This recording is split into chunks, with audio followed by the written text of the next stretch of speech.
Welcome to this episode of the 94twenty podcast, where we talk about the music that we love and the industry that we tolerate.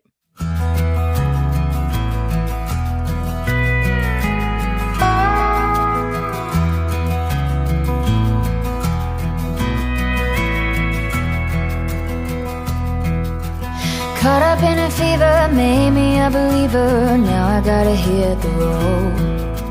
Never been reckless, but what I found best is setting strange restless bones. I was made to roam, gotta leave my home, gonna go where the four winds take me.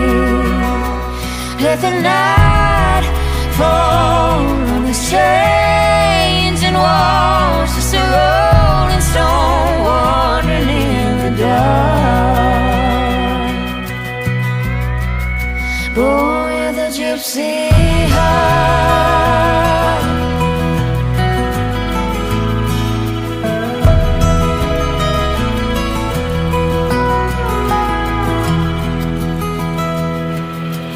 Made it to the desert, watercolor feather, painted Arizona sky. I hope I can remember the scarlet orange ember, sunset that'll make you cry. I was made to roam, gotta leave my home, gonna go where the four winds take me. Let the night fall on these changing walls, just a rolling stone wandering in the dark. Born with a gypsy heart.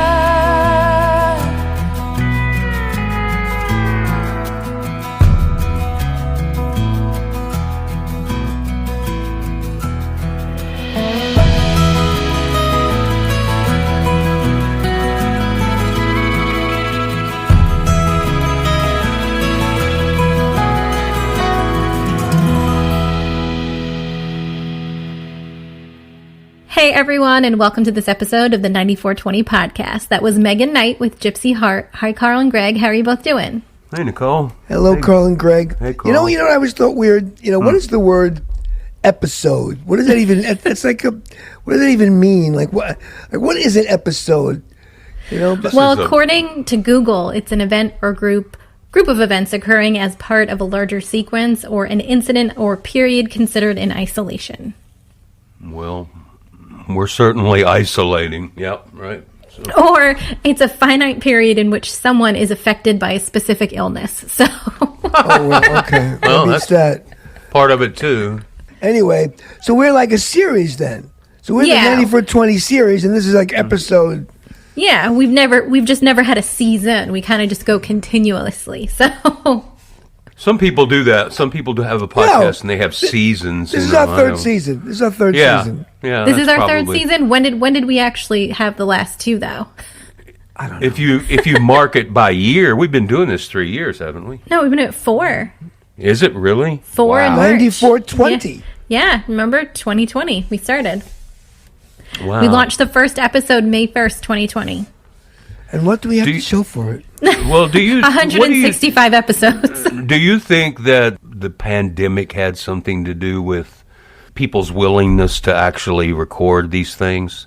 Because I was more involved in the podcast industry 4 years ago than I am currently, right? So, and I think that they've said out there with regard to the industry that there are actually a lot fewer podcasts now than there were 4 years ago. Well, I think, too, people don't have the same time on their hands that they did 4 years ago. Like, what were we doing? We were sitting home doing absolutely nothing. So podcasts launched out of, just thoughts. And then people got back to normal, or as normal as life can possibly be. And podcasts fall to the wayside. And statistically, most podcasts, I don't even think make it past like the 7th episode.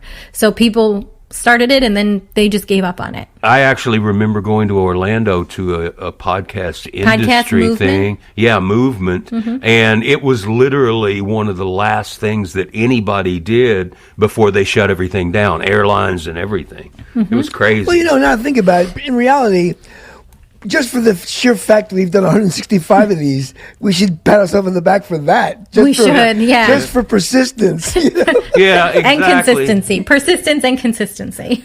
And what do they always say about, whether or not you like his show or not, but they always say about Joe Rogan that before he became like the pod king, he did literally 1,000 episodes before anybody listened. Well, what we got to do too, like when, if we want to make the jump, video is big. Yeah. Do we want to show people our faces? If we do that, maybe they'll be scared of us, though. Maybe that'll be worse. Yeah, because one thing I remember, it's funny you say that, because I remember I used to love Howard Stern back in the 80s, right? Yeah. And I never knew what they looked like, and I never knew what Robin looked like or anybody. And then when he got on cable... Yeah, I kind of didn't like it as much. I liked not knowing... Well, now it's different, but back then, it kind of ruined the mystique of it all, Yeah, it was kind of radio, it was a very, very much a theater of the mind kind of thing. Right. And then when they... But I'll tell you, I know that the audiences... increased exponentially when he went on television, when they had cameras in the studios. I used to watch those late night things, and it's like it was something to watch. Channel, it was different. And then when he went to Sirius XM, then it became real big. I really liked Megan's tune. I loved that Gypsy Heart song. I thought it was cool. Oh, wow. We didn't talk about it. Right. Yeah, we skipped right over it. It's our normal MO. We always skip over it. We always go back into some stupid thing, and then we finally get back to but you know what, though? I mean, we're talking about how many episodes we've been able to string together here with some consistency. That's the thing that I'm most impressed by, and the thing that I value, and that is that that's over 160 artists that we've put out there into the world in yet a different way, a different content form. And hopefully, true to our mission, some people will hear it that might not have otherwise heard it. So getting back to Megan, so what do you think? I liked her. It's very cool. Modern country. I liked it a lot. I love the arrangements, and that's something that we don't talk about a lot, but fact of the matter is that the arrangement, I think, separates it from being a singer-songwriter kind of presentation, or it sounding like what we used to call a record. It sounds like a record because the instrumentation and the arrangement is nice. It's good. It's well thought out, and it's also, for me, it was very musical, which I dig. I've spent all those years in copyright. There is no copyright protection in an arrangement of a contemporary work, and I think that's wrong. I think there should be, intellectual property and your ability to arrange a track. But, what do I know? I just spent 30 years in it. I guess it depends how defining it is. You know what I mean? Yeah. Well, I mean, if someone uses an oboe in a song, you can't say, well, now you can't use an oboe in the song because, like. It wouldn't be so much that as it would be a nod, on a royalty participation basis to, the person that came up with the idea to use the oboe, that probably made the song more compelling in some way. Just like the producer. The producer gets a point. Years ago, I used to play at these... at the bitter end, they had these not open mic nights, but singer-songwriter nights, right? Right. And you have everyone does two songs, kind of not like a round, but similar, where everyone gets up to two songs, then get up and go down. Wow. There'd be 20 people there, on like a Tuesday night, just a place to play back in the mid '80s. So I'd go to this thing. What do you do? Hi, I'm a singer-songwriter. Oh, yeah, I'm a singer-songwriter. And everybody was a singer-songwriter. It's so stupid. Right.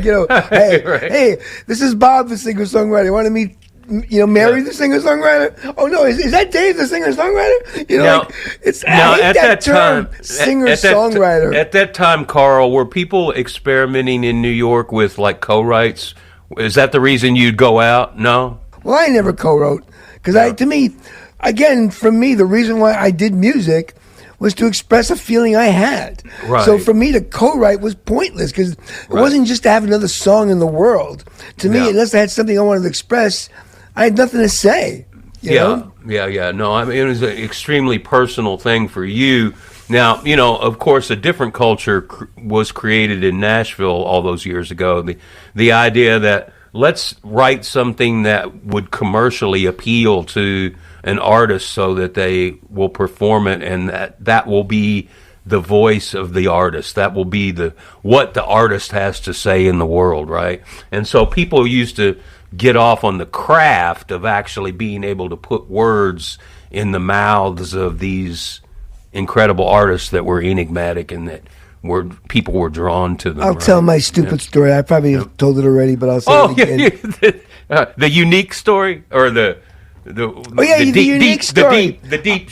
I'm up in Portland, Maine. I was doing my shows, up there, and I thought I was rocking, man. This is like, the late 80s.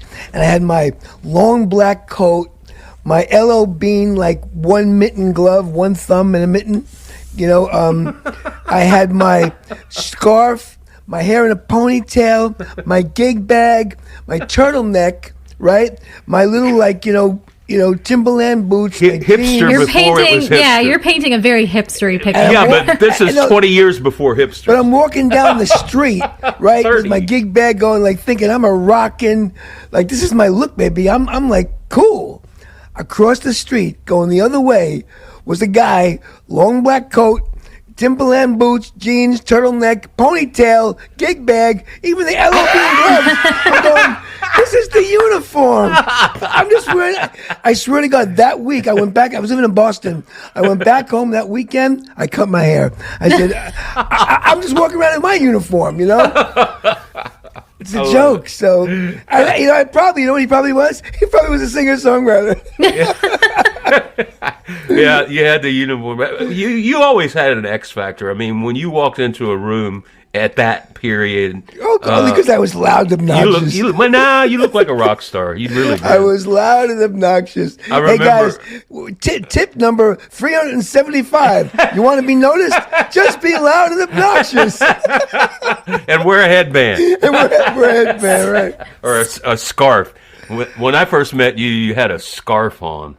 On my neck? On your head. No, on your head. Oh, a bandana. Yeah, because I sweat like a pig. Yeah. Yeah, because I used to hate that. I used to sweat. Yeah, that was my big thing. Speaking of loud and obnoxious, do we want to talk about something that's going on in the music industry or no?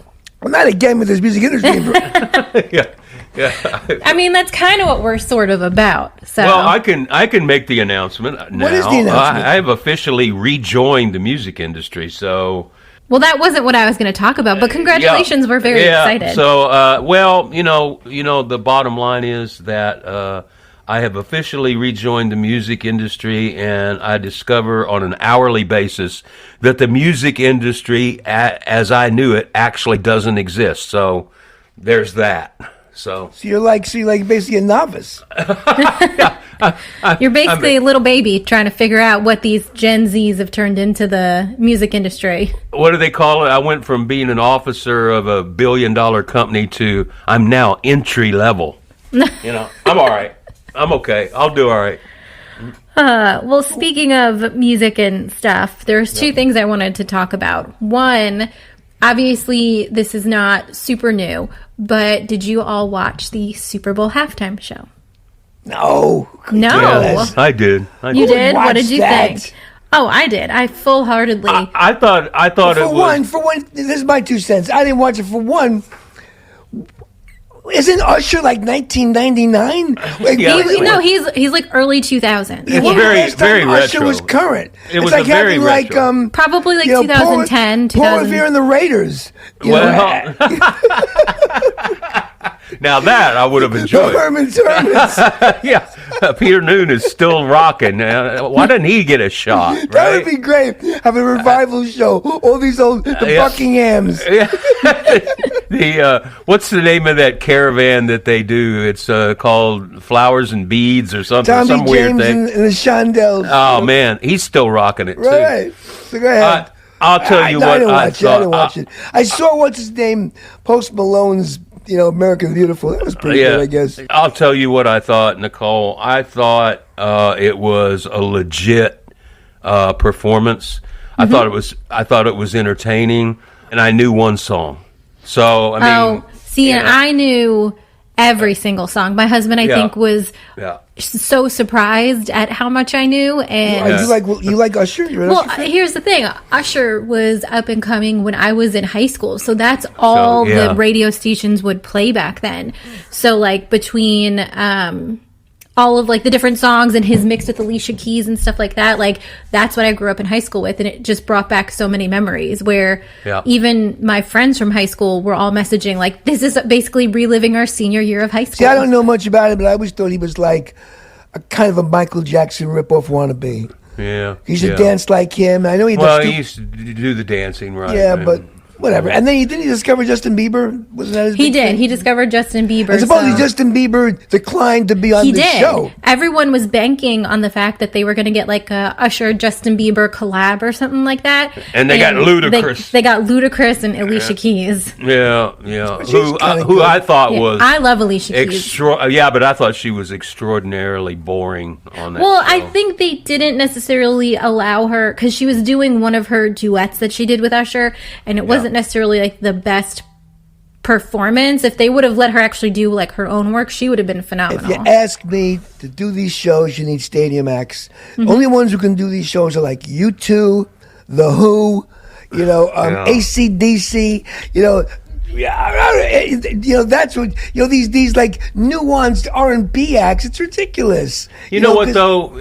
I think that because it was Las Vegas, and because he is, I don't know if he's taking a hiatus or if he went right back to it. But Usher has one of those residencies in Las Vegas.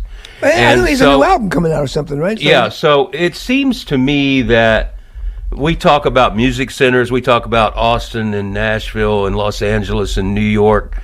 I think Las Vegas could legitimately become a music scene over the next 5 years, because there's a lot of millennial money pouring in there, and it costs a lot of money to be in Las Vegas. No, it seems to me that Las Vegas is kind of a hot thing right now. Matter of fact, I was just in Vegas a few months back. I love Vegas. I do too. I got there right before they opened that Sphere. Yeah. The one that wasn't YouTube the one that was playing during the Grammys? They have a residency. They have a residency. I think it's almost over their residency, but but it's a cool looking thing. It's cool on the outside, because at one point they made it look like the moon. I look like the moon's in the middle of Vegas, because it looks really cool looking. It's crazy. They say that was like a couple $2 billion to build, and they don't know whether or not it's going to make money or not. Yeah. But it's pretty fancy. That's Vegas. So what else? Anything else, or do you want to talk about? So the other thing I wanted to get your opinions on, if you guys caught this, is the fact that Beyoncé is now coming out with a country album, or a country-esque album. Did you listen to the single Texas Hold'em? Yeah, I have mixed views. Okay, while Greg takes a nap, you can tell us. my one side is like, my critical side says, McDonald's makes hamburgers, Roy Rogers makes the roast beef sandwiches, Volkswagen makes small cars, stick to your lane. Why does everybody do everything? Well, do you think this is also trying to be what is a quote-unquote strategic career move? Of course it is.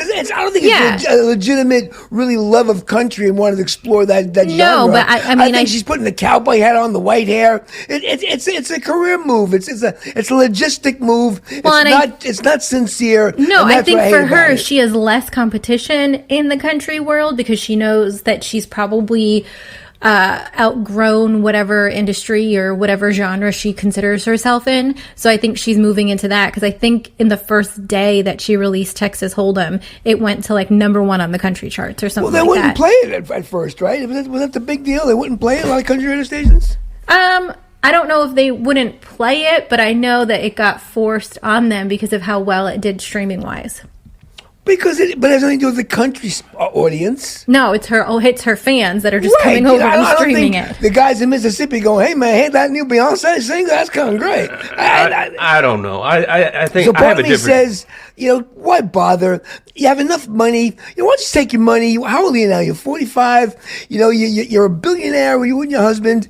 Just take your money, go live in a beautiful place and have a nice life. Stop this nonsense. Who cares? Yeah, I mean, that's part of me. Why do these guys can persist?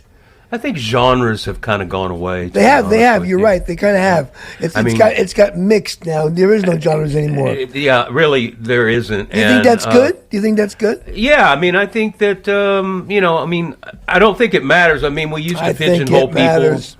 We used to pigeonhole people in order to sell physical product to certain marketplaces, and whether or not you're. But that's how you picked your friends. Well, what? I hung out with alternate rock people, the rock people. I hated the disco people. So now the disco people can also be the rock people. It's a big mess. Have you seen that We Are the World documentary? Did we talk about that last time? Yeah, we didn't talk about that. We didn't, and I have really not seen interesting. It. It's kind of cool, man. At one point, this is funny. I recommend it, Nicole. Yeah, it's really cool. But at one point, there's two funny things there. Really, one was I was so amazed how insecure Bob Dylan felt with all those singers. And it was so insecure that Stevie Wonder basically took Dylan aside and sang like Dylan. Hey Bob, sing it like this. When I go to the world. He started mimicking what Bob Dylan would sound like to Bob. Coach Bob Dylan to sing like Bob Dylan. Right. It was exactly funny, right. man. Yeah. And then another thing too, another thing was another Stevie thing. He since it's for the people in Africa, we should sing in Swahili a verse, right? And then Merle Haggard, or was it Waylon or was it Merle? No, Waylon. Waylon left. Waylon goes, I'm out. I ain't gonna sing no Swahili. He just leaves. He left. Yeah. Isn't that weird? And so in retrospect, it's kind of weird because, I mean, if you were involved in that, looking in retrospect, it's pretty monumental what was accomplished, Right. Pretty all those guys in a room, yeah. So it is kind of a badass move to say, no, I checked out when it all started to come off the rails because of Stevie Wonder. So we recommend that. That gets 5 stars on the old 94twenty popcorn review or whatever. Well, I will have to watch it so I can get my feedback in next week. Who cares what you think, Nicole? I know, seriously. I'm just here to keep us on track. More music. More music. All right. Let's listen to another single from Megan Knight called Turbulence. But before that, we'll listen to her management company, which is Publicity Nation PR. This episode features an artist from Publicity Nation PR. Publicity Nation PR is a music, entertainment, and lifestyle public relations and artist development agency based in Nashville, Tennessee. They are an industry leader in music and entertainment publicity, artist development, branding, and commercial projects for artists, entertainers, entrepreneurs, and social influencers. Their drive, dedication, and exemplary work ethic leads the way to their clients' success. For more information, go to publicitynation.com. Again, that is publicitynation.com.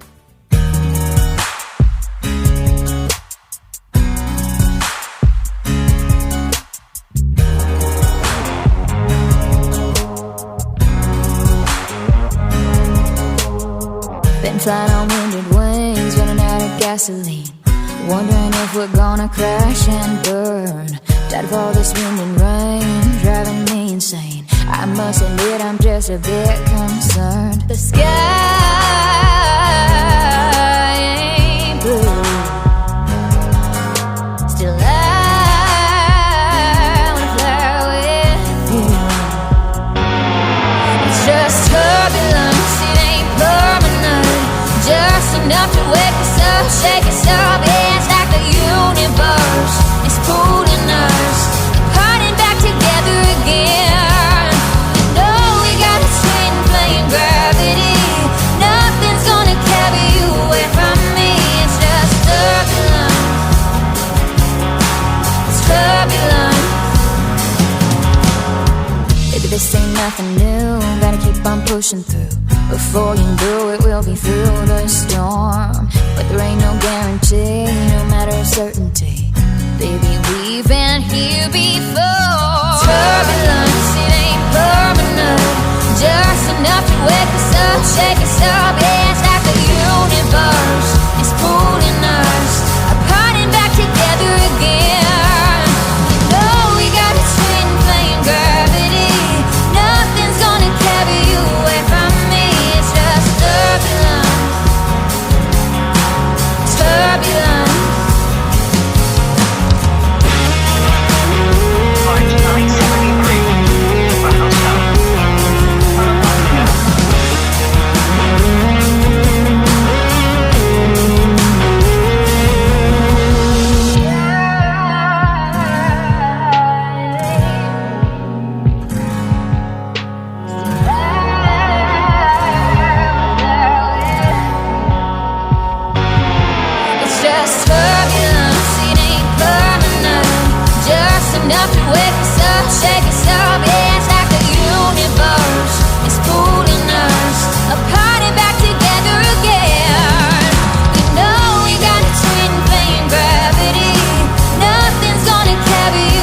of this entire flight crew, we thank each and every one of you for flying with us.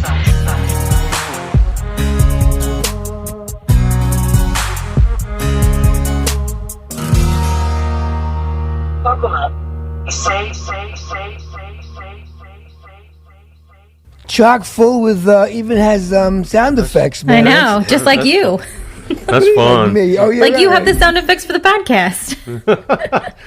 That was fun. I love the lower register of her voice, and then when she gets in the upper register, she sounds a lot like Miranda Lambert to me, which that ain't a bad thing. And I like how they also sing a little, well, it's not really rappy, but they just sing words fast, and that's kind of cool too. I like that Mellotron solo or whatever that keyboard was. That was cool. It was a guitar. Is it a guitar? Or a guitar, maybe with an effect, but I think it was a guitar. Yeah, it kind of felt which is like cool. Which is another thing, like, the days of like maybe more and more. I don't hear great leads anymore. There used to be great leads, like Bohemian Rhapsody and A Whole Lot of Love. Yeah, man, all those records. Even Nowhere Man had a down. They all had like something was a lead. Pop music. There's always an iconic solo in pop music, if it's mid-tempo or up-tempo. I'll tell anybody, I'll really date myself, but to me, best lead ever recorded, the most soul, the most feel for me, was a song, a really lousy recording too, of Leslie West Mountain, Theme for an Imaginary Western. Oh yeah, that's incredible. Find that song, hear that lead. Yep. His notes just sing. You've mentioned that before. I love the way to me he had the best vibrato of anyone. Like, is it vibrato or vibrato? I made it. It's vibrato. He had a good vibe. He has a good vibrato. Anyway, but I love that. I like. I don't know if I'd be hard pressed to say what guitar solos I want to hear over and over and over again. Probably. I mean, I love the guitars in Rock and Roll Hoochie Coo, Rick Derringer. Oh yeah, sure. Those are amazing. That's the song everyone used to have to know when you join a band. Yeah, of course. Yeah. Well, anyway, I think we had a couple of questions with Megan, right? We did. We asked her our questions of the week. So we're still doing this with this question thing? We are. We absolutely are. Before we do that, we have to do a shout out to Casey Sana. Remember? Oh, yeah. Casey Sana. He was featured maybe a month ago. He did this amazing... was it Reel for us? It was Reel on Instagram. It was great. Yeah. Thank you, Casey, man. Yeah, he's a really cool artist. We need to do more with him. And he took the best points out of it. I have to say, he took most of the things I said. So. Well, that's kind of what I thought, too. Of course he did. Yeah. But anyway, because I'm just, I want equal time, and then we'll get Nicole some time, too. Yeah, because people don't realize the reason why I dominate because I edit the thing. Yes. So there's all these great things that Nicole and Greg say that he takes them out. And Nicole and I don't care. Can't have them sounding good. So what did we ask this Megan? So the first question we asked Megan is to tell us a little bit about herself. What's up? My name's Megan Knight. Thank you so much for having me on the 94twenty podcast. A little about me. I'm from South Jersey, but pretty much live out of a suitcase now. I travel between Nashville and Muscle Shoals, Alabama, writing and recording all the time. And when I'm not doing that, I'm on the road playing shows. You can always find me exploring whichever city I'm in. I have a little bit of a gypsy heart going on, and I wrote a song about it. Gypsy Heart is out everywhere now.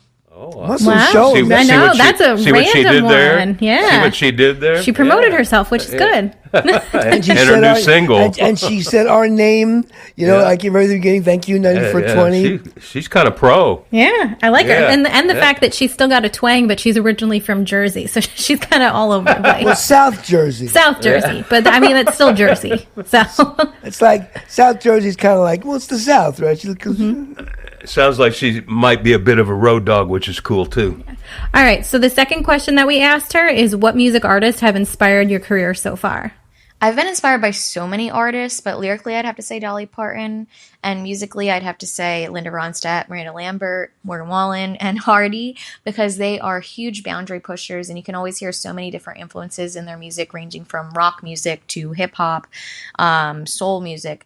You could never narrow them into a very specific sound, and I love that. Locally, I have inspirations that mean so much to me, and they're James LeBlanc, Jimmy Nutt, and Gary Nichols. They have been working with me for over a decade, and they're the best co-writers and friends in the whole world. Gary Nichols took over for Chris Stapleton in the bluegrass band The Steel Drivers once Chris branched off for a solo career. And Gary's got a great solo career going for himself now as well, but he really welcomed me into the country scene with open arms from a very young age. James LeBlanc is a beast of a writer, performer, musician, and singer. He penned songs for Rascal Flatts, Kid Rock, Jason Aldean, Martina McBride, and I just look up to him a lot. And then Jimmy Nutt recently won his first Grammy and Juno for engineering, producing, and he just slays. He's incredible all around. Not many people know that he writes, but I'll tell you right now, he is unbelievable. So she's in good company, huh? She just needs to take over this podcast, and we can get out of the way. I love it. I love what she's saying. Nichols has been around for forever, and for her to give him shout outs is super cool. And she's in with a group of people that are mainstays as far as creative content is concerned. Well, what I love about her already is like she didn't credit she who shall not be named as an influence. Yeah, I know. That's the first one in a while. I'm so glad, she goes back to Dolly and Linda Ronstadt. I don't get Linda Ronstadt because Linda Ronstadt didn't write anything. Did you two notice that I called the Miranda Lambert? Thank you did. Very much. Mm-hmm. Yeah, you are because you are the man, Greg. You are on fire today. I am on fire. Fire. Anyway, enough of my reiterating. I'll probably cut my... Let's get us out of here. Nicole, what? Are we almost done with this? I think we're done. And to go off of the last song that we'll be playing by Megan Knight, good luck and good night. There you go. All right, everyone. Thanks so much for listening to this episode of the 9420 podcast. We have one more single by Megan called Good Luck. For everything that we spoke about in this episode, you can go to our website, which is 94twenty.com. That is the numbers 94 and the letters TWENTY. Until next time, we'll talk to y'all later.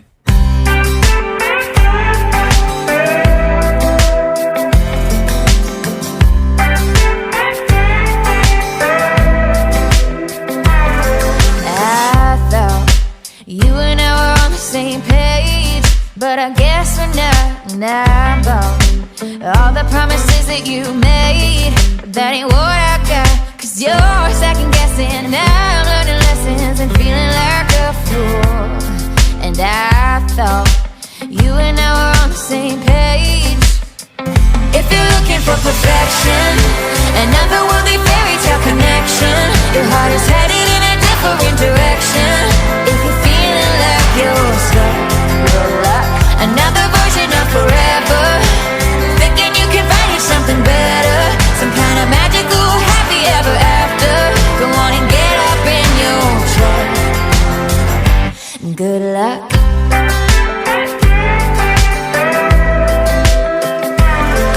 I'm done playing these back and forth games. Think I've had enough. If you run, or even if you choose to stay, it's gonna be tough. It ain't complicated. You're hesitating, just make up your mind. Cause I'm done playing these back and forth games. If you're looking for perfection, another worldly fairy tale connection, your heart is headed in a different direction. If you're feeling like you're stuck, another version of forever, thinking you can find you something better, some kind of magical happy ever after. Go on and get up in your truck. Good luck.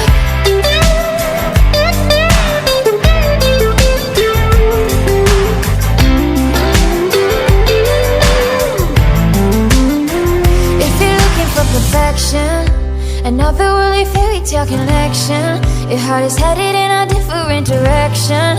If you're feeling like you're stuck, another version of forever. Thinking you can find you something better, some kind